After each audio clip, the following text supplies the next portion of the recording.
Bismillah, Assalamu alaikum warahmatullahi wabarakatuh. meel waliba aad dunida dacladeeda ka joogtaan. Barnaamijkeena maanta waxaan ku soo qaadanaynaa taariikhda Isaac Newton, noloshiisii hore. Isaac Newton magaciisa oo dhammaystiran waa Sir Isaac Newton. Waxa uu ahaa xisaab yaqaan, fiisiks yaqaan, cirbixiyeen, fiqh yaqaan iyo qoraa. wuxuuna u dhashay waddanka Ingiriiska, kaasoo si weyn loogu haystay inuu ahaa saynisyaankii ugu saameynta badnaa ee ebed soo mara dunida.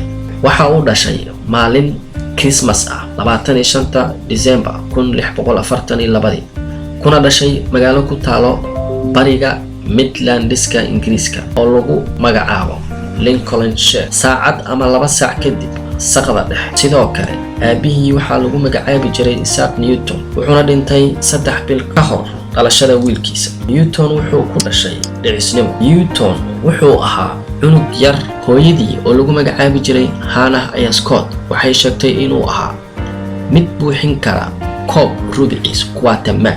marka uu jiray 3 sano hooyadii waxa ay guursatay nin kale, waxayna la nooleed ninkeedii dambe oo lagu magacaabi jiray Reverend Barnabas Smith. waxayna wiilkeeda Newton aga tagtay ayayadeed hooyadeed dhashay oo lagu magacaabi jiray Marjorie Scott. Newton ma jecleen adeerka hooyadii qaba, wuxuuna sii waday cadaawada uu u qabo hooyadiis guursashada ay guursatay ninkaas. cadaawadaasi waxa uu waday ilaa uu ka gaaro 19 sano.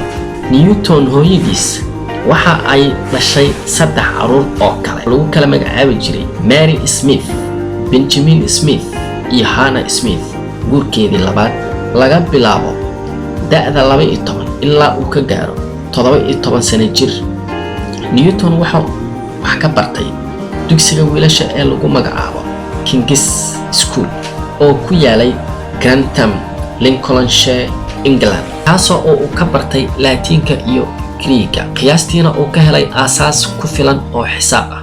October 1659 waxaa laga saaray iskuulkii, waxaana dib loogu celiyey xaafadda baadiyaha ee Woolsthorpe. hooyadiina mar labaad ayaa laga dhintay oo ay garoobaysay. hooyadii waxa ay rabtay inay ka dhigto beeraley, isagana wuu necbaa shaqadaas. Henry Stokes oo ahaa maamulaha iskuulka wiilasha ee King's School ayaa Newton hooyadii ku qanciyey inay iskuulka dib ugu soo celiso wiilka, wuxuuna noqday ardayga ugu sareeya ee iskuulka.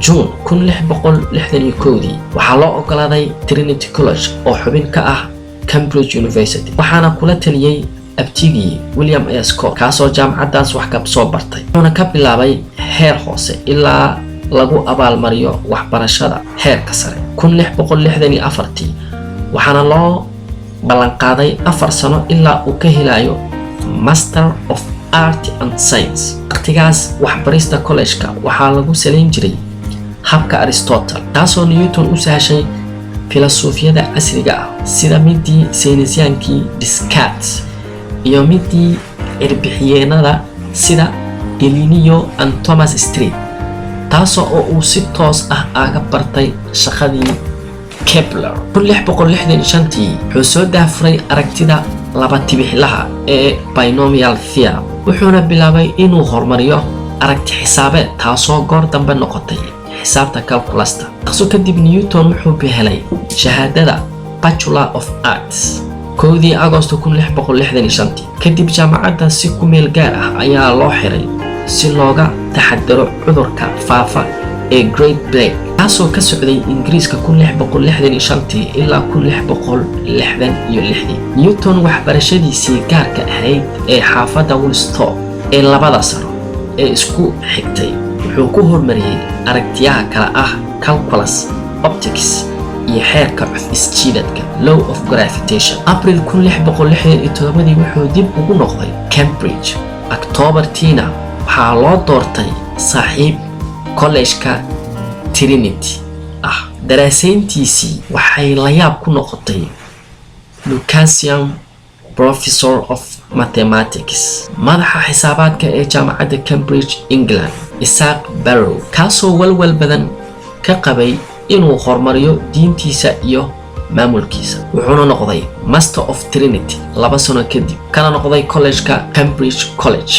1669 Newton wuu ka guuleystay Isaac Barrow kaliya hal sano kadib marka uu helay Master of Arts waxaana loo doortay Fellow of Royal Society 1672 barnaamijkeena maanta inta ayuu noogu eg yahay inta aan ku kulmi doono barnaamijkan iyo barnaamij lamid ah waxaan idinkaga tegaynaa sidaa iyo nabadgelyo mahadsanidin